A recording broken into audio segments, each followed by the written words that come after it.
I'm Rob Schill, I'm the president of the Quantum Policy Group. We are a government affairs firm focused on the policy issues and that are moving forward the quantum industry.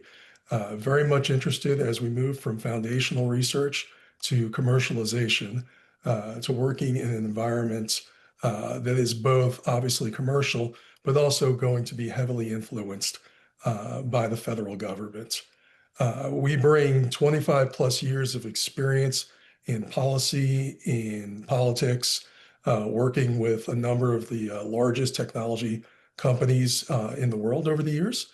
Been able to do what I think is the most interesting thing for me in my particular field, which is moving policy into revenue, finding a way to understand from a lawyer's perspective, from a lobbyist perspective, what it is that is important for policymakers, but translating that and conveying that back and forth with the scientists, with the technologists, with the innovators, so that we can actually move this capitalist, this commercialized quantum industry forward.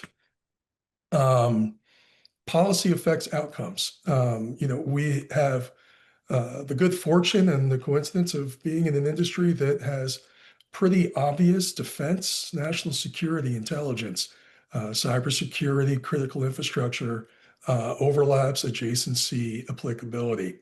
In that kind of environment, as I said, the federal government's very involved in it, interested, and existing in that environment, it's very helpful to ensure that policy is actually moving forward your particular interest.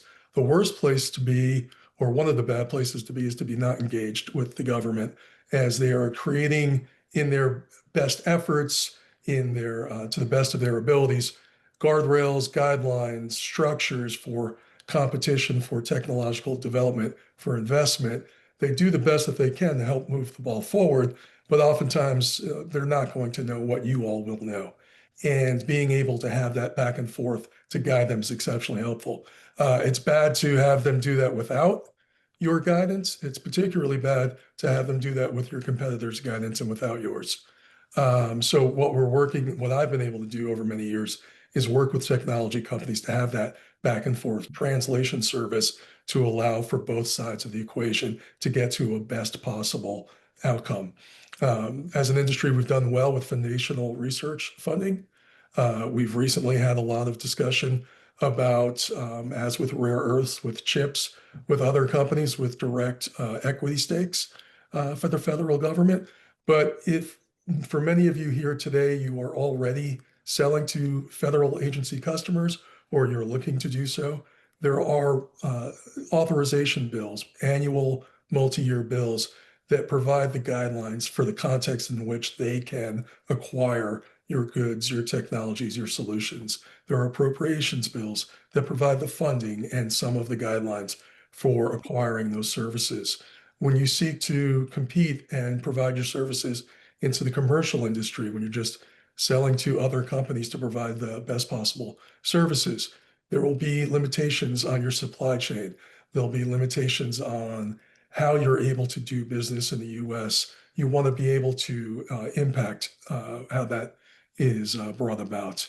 There are today grants and loans. Many may not know critical infrastructure in the US is being funded in many instances with federal monies that have requirements for cybersecurity. If you're a PQC company, this would be something very interesting to you, I would think. And it's something where you can work with government affairs firms to identify that, shape that, and make that available to you. So that's really kind of the structure of it. Examples of this, over the years, I've worked with companies to the National Defense Authorization Act is an annual bill. It's an authorization bill. One particular client felt they couldn't compete while selling to a federal entity because there was another larger company ahead of them in line, and the competition wasn't as fulsome as they thought it should be. We're able over a few years to change legislation to make that competition more healthy, more beneficial for that client and for the US. I've won the largest government contract for another technology client where, without using any legislation at all, We were able to develop bicameral House and Senate, bipartisan Republican and Democrat body of champions who are interested in where this agency may have not been acquiring technology in the most efficacious, most efficient, most cost-effective way. And we're able to use, I would say, suasion, short of legislation, to move them to actually let a contract and compete a contract with the private sector to provide a solution. Another example is when the federal government was putting money out into the world in terms of grants and loans to build infrastructure for technology systems.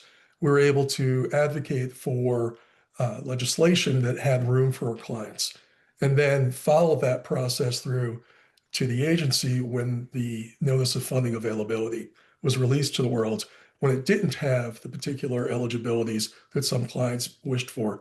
We're able to again advocate for changes there. This process of working with the federal government and working in an environment where the government is involved as you seek to compete elsewhere, it definitely is helpful and useful to work with government affairs firms to understand that environment, to help government understand that you're working in their best interest and being able to find a framework where that competition works. Current administration is a fun one. We have an administration, unlike many, or really any in our lifetimes, where there's a certain level of agility, there's a certain level of outsiderness, there's a certain level of pace and expectation that's different from the way Washington has worked in many years before. And so where traditional approaches that many firms will bring to solving problems for you in DC will continue to apply, you have now this great new exciting and somewhat Wild West quality to approaching an administration that's trying to solve the greatest problems immediately. And the traditional pathways and processes, and maybe slower moving processes, are no longer as applicable. How would the Quantum Policy Group work with you? We develop a strategy with you based on who you are, what's unique about you, what's your technology solution, where are you in the maturation of the company, where's your footprint, who are your people, what's your kind of your value proposition in terms of a policy stakeholder's perspective. How do we get them to understand who you are and why they need to be listening to you? Then we sit down and we figure out what your pain points are.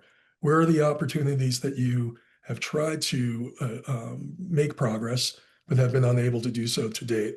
Where are the opportunities that maybe you don't know about because you're working in the technology field, but those of us who are in government affairs might see and might be able to create parallels for you all? We work with your sales team, we align with your sales strategy. We find out who it is that we think might be amenable to working with us together with you and bringing you to a positive solution. We figure out the ask. That is, what is it that we wish for government to do? And then we execute on the plan that we've developed. We educate our stakeholders and we influence them so that we can get to an outcome that ultimately drives revenue for you. The quantum industry moving from foundational research to commercialization is going to open up a panoply of opportunities for you all. And the Quantum Policy Group is deeply and very excited to be able to work with you. Our website, quantumpolicygroup.com. You can reach me directly, Rob, quantumpolicygroup.com. Thank you very much for your time. Looking forward to speaking with you all.